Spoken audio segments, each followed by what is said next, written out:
Welcome back to The Situation Room, the weekly show where you ask the depressing questions about the state of the world and we give you the even more depressing answers.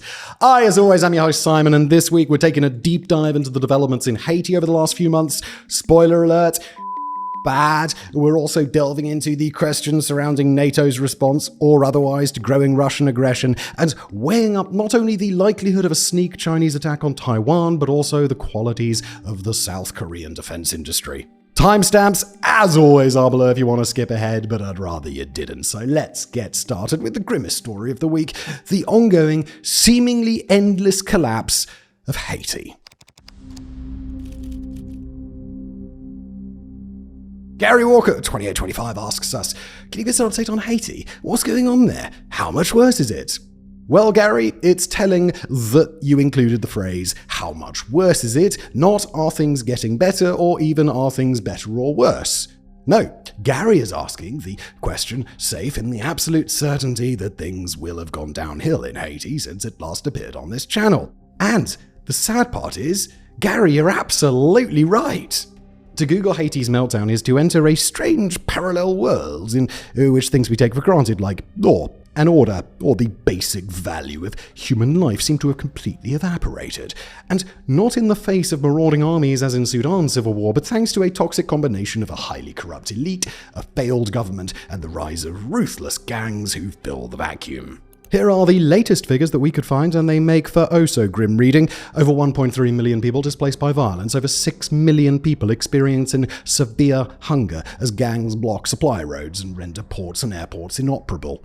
As for the murders, well, the numbers differ depending on how you define things. For example, one count published by the UN claims that 4,000 people were murdered between January and May of this year, but a separate report that only focuses on those dead in gang violence puts the figure closer to 3,100 killed in the first half of the year. Now look, if you're from a violent nation like Ecuador or South Africa, those figures may look grim, but, not unprecedented. South Africa suffered over 5,700 murders just in the first 3 months of this year alone. The differences, however, are twofold. First, South Africa has a far larger population than Haiti, 64 million South Africans compared to 11 million Haitians. Second, murders aren't the only thing killing a large number of Haitians. The total breakdown of society is causing all sorts of wild excess mortality. The New Humanitarian has detailed the way gangs have looted and burned hospitals and, in general, made seeking medical care in Haiti so dangerous that few health centers remain functional. As a result, quote, there are car accident victims, asthma patients gasping for air, people with chronic illnesses needing urgent medication, all left to fend for themselves. Gunshot victims lie bleeding with no hospital to save them. On top of all that, there's been a recent rise in drone attacks attributed to aggressive new tactics by both the Haitian National Police and the private military group Vectus Global, run by Eric Prince and hired in spring by Haiti's Transitional Presidential Council. Kamikaze drones crashing into gang-held areas across Port-au-Prince are fast becoming a commonish sight. The main problem, though, is that they have a gruesome track record of also killing civilians. This was on display just recently when 2 drones laden with explosives were flown into a birthday party in the Cité Soleil slum that was being thrown for the gang leader Juma. While 4 gang members were reportedly killed in the subsequent blast, so were 8 children playing in the street, including a girl as young as 4. Overall, it's estimated that just in the first few months of the drone strikes between April and June this year, 236 people were killed, of whom none were high-ranking gangsters. Nor was this a one-off. Another botched drone attack earlier in September is thought to have killed 11 civilians. Awful as this is, though, you could argue that the Haitian government wouldn't have had to turn to the use of drones were it not for the failings of the international community. In 2024, a Kenyan-led police force was deployed to Port-au-Prince with UN backing in an attempt to smash the gangs. The plan was for 2,500 well-trained police, backed up by high-tech equipment and funded to the tune of $800 million, to pacify the gangs long enough to relieve the capital's humanitarian crisis. Instead, the force was given old and unsuitable equipment, received only $112 million in funding, and never exceeded 1,000 personnel. That's 1,000 people, tasked with protecting a city of 1.2 million. It failed, unsurprisingly. With the policing mission's mandate due to run out this week, talk is now turning to an alternative force. The United States and Panama have floated a plan for a 5,500 personnel gang suppression force to combat Haiti's gangsters.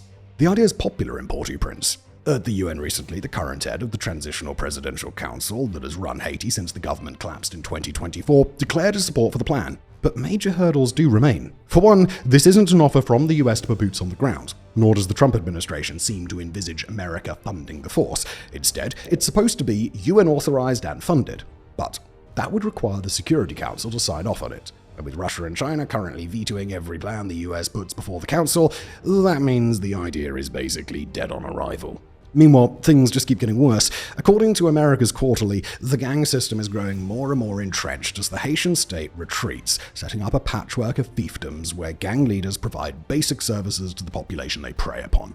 Meanwhile, the mandate of the Transitional Presidential Council is due to run out in February, almost 2 years after it formed. 2 years in which the council failed to provide security or prepare Haiti for national elections, and in which its members mostly just squabbled among themselves.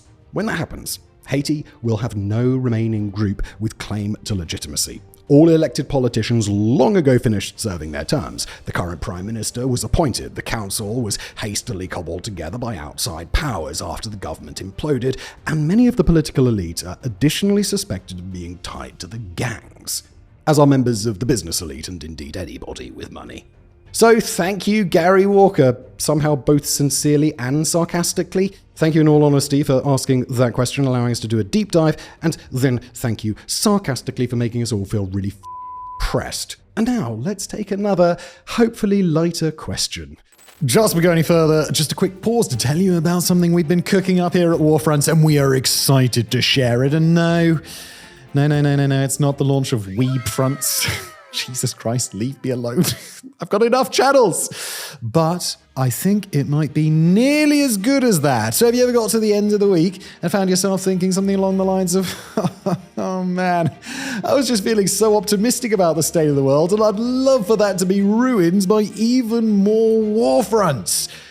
That would bring me down nicely. Well, good news for you, my friends. I hear you. In fact, we at WarFronts hear you so loudly, we're launching a brand new... It's that site. Subscriber service. Look at this. I set this up. That's where you can go. It's a place for people who see us putting out 6 videos a week and go, amateurs. For $5 a month, you'll get access to 2 exclusive videos each and every week. The first 2 are already up on whether Poland could win a war against Russia. Pretty timely, we know, you're welcome. And on just how South Korea came to make the best tank on Earth. And we've got a lot more in the pipeline, including a weekly show covering the 3 most important war stories everybody else is ignoring. And as a bonus, our writers are also producing 2 in-depth written articles a week for those of you who like to get their information the old-fashioned way. And now we know what you're thinking. Oh man, they're going to paywall videos. This sucks. Look, I have learned from the mistakes that every other YouTuber who launches something like this before me has made. No, we're still on YouTube. Everything is as it was before. There are still those 6 videos a week that we are grinding away making for you. You're so welcome. Everything on fronts.co is a bonus for those of you who want to cough up the princely sum of $5 American a month. So, if you want more of my face delivering important but oh so depressing news straight to your eyeballs, head over to fronts.co. God damn it, it's this side. It's so hard. My preview monitors. Here, fronts.co, not com. I couldn't get the com. The co was expensive enough. That's fronts.co, not com. And now back to today's video. Thank you. It also helps support the show. That wasn't in the copy, but it also helps us make videos, and thank you so much. Back to the episode. A Russian Trilogy. Next up, from Ashen Leone, Putin is 72 and stuck in a war that at this rate he may not live to see the end of. Do you anticipate him ever stepping down and announcing a successor? If not, how messy will things get when he dies? Also, why does he keep prodding at NATO when he doesn't have the resources to actually do anything after losing so much to Ukraine? Well, fantastic group of questions right there, and we'll run through them in sequence. Do we anticipate Putin ever stepping down and announcing a successor? No, probably not, unless he became aware of seriously declining cognitive capacities or suffered from a major health emergency that made him unable to lead. In that case, Putin might attempt to make a peaceful transition. Other than that, it's difficult to see him ever passing his power along, not least because any true successor would likely perceive him as a threat for as long as he still lives. As for how messy things will get when he dies, well, probably very, very messy, but for a relatively small group of people. Ordinary Russian citizens have got very accustomed to Putin's social contract. Stay out of politics, and for the most part, Putin's politics stay out of their lives. Between that and Putin's near-complete destruction of the peaceful Russian opposition, the public lacks any real means of political participation, even if they did care to get involved. Instead, a battle of succession would most likely play out within the oligarchy, with powerful factions backing the most powerful potential candidates and quite possibly spilling blood to see their preferred successor get the throne. And as for why Putin keeps prodding at NATO when he doesn't have the resources to fight a war against NATO, well, because right now it's not clear that Putin would have to fight NATO if he decides to attack one of its member nations. That's what Putin is trying to test out. If Russia acts aggressively towards a NATO member, will the alliance actually show up and do something? Right now, it's true, Putin doesn't have the resources to take on the NATO alliance and win outright, but he sure as hell has the resources to take over Estonia, Latvia, and Lithuania if the alliance does nothing, not to mention what he could do to a non-NATO member like Moldova or tiny little Georgia. So Putin's trying to find out whether he can get those nations into a one-on-one battle or whether NATO is really going to prevent him from doing so. And now a closely related question from Lennox Matt number 1. We see Putin pushing NATO's limits over and over, but what non-NATO country could you see him pivoting to attack rather than seeking a direct confrontation with the alliance? And, well, we just mentioned a couple of options a moment ago. Moldova, which has held its parliamentary elections just yesterday amidst widespread allegations of Russian meddling, although we recorded this on Saturday, actually Sunday. I didn't do it yesterday, I'm sorry. We don't know the results yet. Georgia, where the pro-Russia Georgian Dream Party has effectively neutered the country's ability and will to defend itself. But it's also worth mentioning Kazakhstan, where politicians and rights activists are raising alarms that Russia may intend to take direct military action. Recently, pro-Russian politicians in Kazakhstan have been trying to pass the same anti-media and foreign agent laws that Russia has, and Putin has taken to referring to Kazakhstan basically as if it's a part of Russia, in an eerie echo of his rhetoric on Ukraine. Russia is thought to have designs on Kazakhstan's more northerly territory in particular, and Astana has been doing what it can to try and reduce its military and economic dependence on Moscow while not giving Russia enough pretext to actually invade. Right now, there's no clear sign that an invasion of Kazakhstan is imminent, but it is the sort of possibility that, you'd be wise to watch out for. And one final one on Russia from Stephen Booth 3117. With Poland threatening Russia with shooting down a plane if they violate NATO airspace again, what threat do you think Russia would actually listen to? Well, we'd actually argue that shooting down a Russian plane is a really good place to start. Specifically, you might have seen analysts and experts make reference to Turkey over the last couple of weeks, and the reason for that is that in 2015, NATO member Turkey gave the alliance a pretty solid roadmap to handle exactly this sort of crisis. Back then, Turkey was dealing with frequent incursions and threats against its airspace from Russian pilots, and Ankara had been escalating its warnings that it could take action to defend itself. Then, that November, a Russian Su-24 ground attack aircraft entered Turkish airspace along the Syrian border. Within just 17 seconds, a Turkish F-16 had fired its air-to-air missiles, and that Su-24 was sent tumbling from the sky. The shoot-down was an international incident. Russia sent the former ship and current submarine the Moskva to threaten NATO targets and deployed S-400 missile systems into Syria. Turkey flooded the global press with its receipts surrounding the incident, showing exactly what Russia had done and exactly how Turkey had signaled that it would respond in precisely the way that it ultimately did. And surprise, surprise, it has been a very long time since a Russian aircraft crossed into Turkish airspace. Russia doesn't have the resources, the aircraft, or the pilots to fight a sustained air war against NATO. It can rely on incredible numbers of drones and missiles, and it can deal devastating damage to NATO member nations, but it is not equipped to even challenge for control of NATO airspace in any serious way. Putin can capture NATO airspace and thus capture NATO territory if Putin can prove that NATO isn't going to defend that territory. So right now, the most valuable thing that NATO can do is leave absolutely no doubt about what will happen to Russian assets, manned or not, if they decide to enter NATO airspace again. A sneak attack on Taiwan. Alright, let's pivot to Asia. This one from Evan Kerniawan. Apologies, Evan, if I'm not getting that right. 1311, and he says, I have a question. Is there a possibility of China doing a sudden, unexpected attack on Taiwan? Like China manages to fool the US and other powers with their building up of soldiers and equipment, then somehow manages to transport them before Taiwan can react. Considering that Ukraine managed to do some big surprises even in extremely transparent environments, I wonder if China has the chance to do that. Well, there are a couple of issues to discuss here. Number one, China secretly building up its forces and China actually managing to get its ships across the water.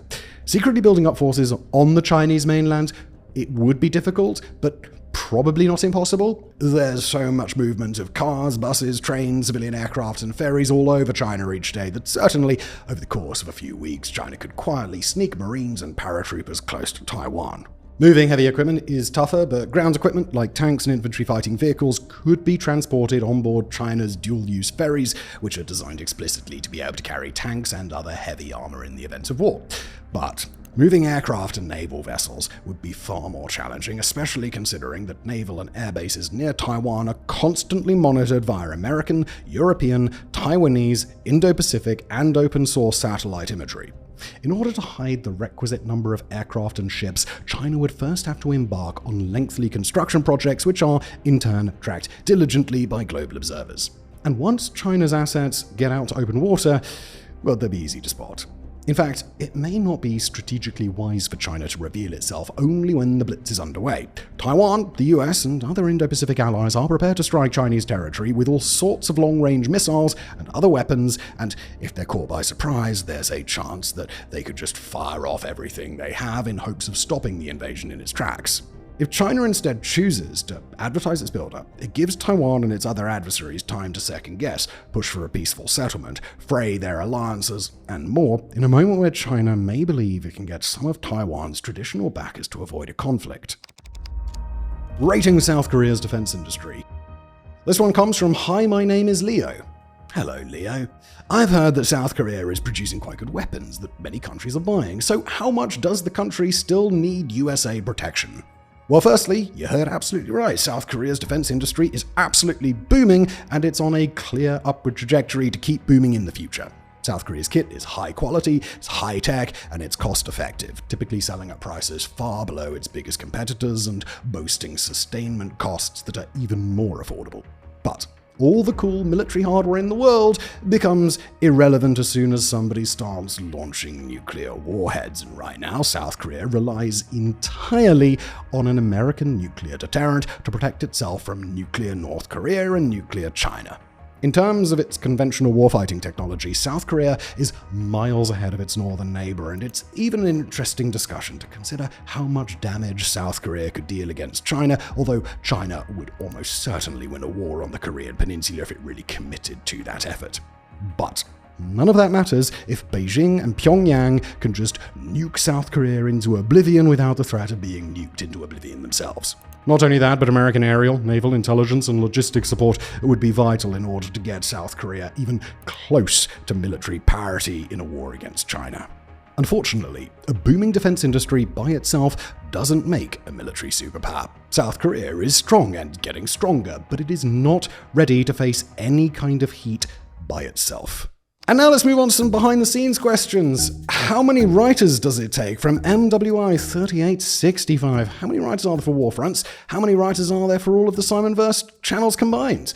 Well, this question kind of depends on what you mean by writers for WarFronts, because the answer changes if you focus on just the regulars or if you also include those who only submit occasionally. If we're talking about the regulars, then that's basically just three: Evan, Morris, and Wilfred. Wilfred, the latest edition from August, but it's doing excellent work. Thank you, Wilfred. Welcome to the team. These are the guys responsible for the day-to-day content that you see, the quick turnaround stuff, or the analysis of things happening in the news. Evan and Morris are also the ones who've been writing Situation Room since it launched, so blame them for all of the endless references to WarFronts. But these three hallowed geniuses, who are so modest as well, are not the only ones contributing. There are also our irregular writers, George, Paul, Philip, and Kyle. Those guys tend to submit when either they have the time or when they have a particular idea that they think would really suit the channel. So George might do an overview of the North Korean military and then vanish for 6 months. Paul might only crop up when there's stuff in the news that he's really knowledgeable about, like the outbreak of conflict between Thailand and Cambodia, or how an invasion of Taiwan might play out in real life. Carl, meanwhile, used to write occasionally for the Situation Room, but has since moved over to our sister channel, Political Fronts. Check it out, and now only comes back when Evan and Morris are both away and we need someone to beg for content. Thank you. And then we have writers who submit once in a blue moon, guys like Arnaldo, who wrote us a lovely piece comparing the Chinese and American navies, and then rode off into the sunset with a vague promise to return at some point down the line. He hasn't yet. We'd welcome him back. Or guys like the anonymous writer of our recent piece on Ukrainian drones, who are hoping to entice back someday. And finally, there are those who used to write for us, like Ollie, but then moved on to other channels and no longer have time. So that's basically it. 3 roguishly handsome, devilishly talented writers. Morris. Plus a wider constellation of smart, thoughtful people who submit when they can. Oh, and sorry, I guess there's a thing I should answer. How many for all of the channels? It's probably a few dozen. Like, same sort of thing. People submit when they want to submit. I'd say a couple of dozen irregulars. Richard Van der Tulip, 4061, asks a question I've had for a while now. Over the years, your research teams for several of your channels, Simon, have been increasingly involved in acquiring first-hand sources. If I remember correctly, you had a journalist on the ground during the protests in Kenya. Indeed, we did. And my question is, how does it feel to get first-hand sources and perhaps be the first to shed new light on a subject? Well, honestly, pretty good. We're still a tiny operation in the grand scheme of things. We're not going to be establishing bureaus yet and sending our core team to distant countries to report on stuff. But as WarFronts has grown its audience, thank you so much, we have found ourselves in the lucky position to make contacts in all different parts of the world. Some of them write for other outlets, some are just fans of ours, and some are experts who just like what we do. It's rather nice, isn't it? The upshot is that sometimes a big story breaks where they live. So during the protests in Ukraine over the summer about the defanging of 2 anti-corruption bodies, we had a writer for Fronts who was willing to just stroll down into central Kiev and start talking to people. Similar deal with the Kenya protests. At the same time, we've also tried to be a bit more journalistic with some of our other stories, calling people up and asking for comment, that sort of thing. The fascinating part is who's willing to speak to you. One of our team straight up called a tank museum in Russia for a video on rumors that the Kremlin was refitting literal museum pieces to send to Ukraine, and wound up having a really insightful conversation with the director of the place, who was happy to answer the questions. Then during the recent Nepal protests, the protesters were more than willing to invite us to a private Discord group where they were discussing who should replace the ousted Prime Minister. In short, it's a lot of luck.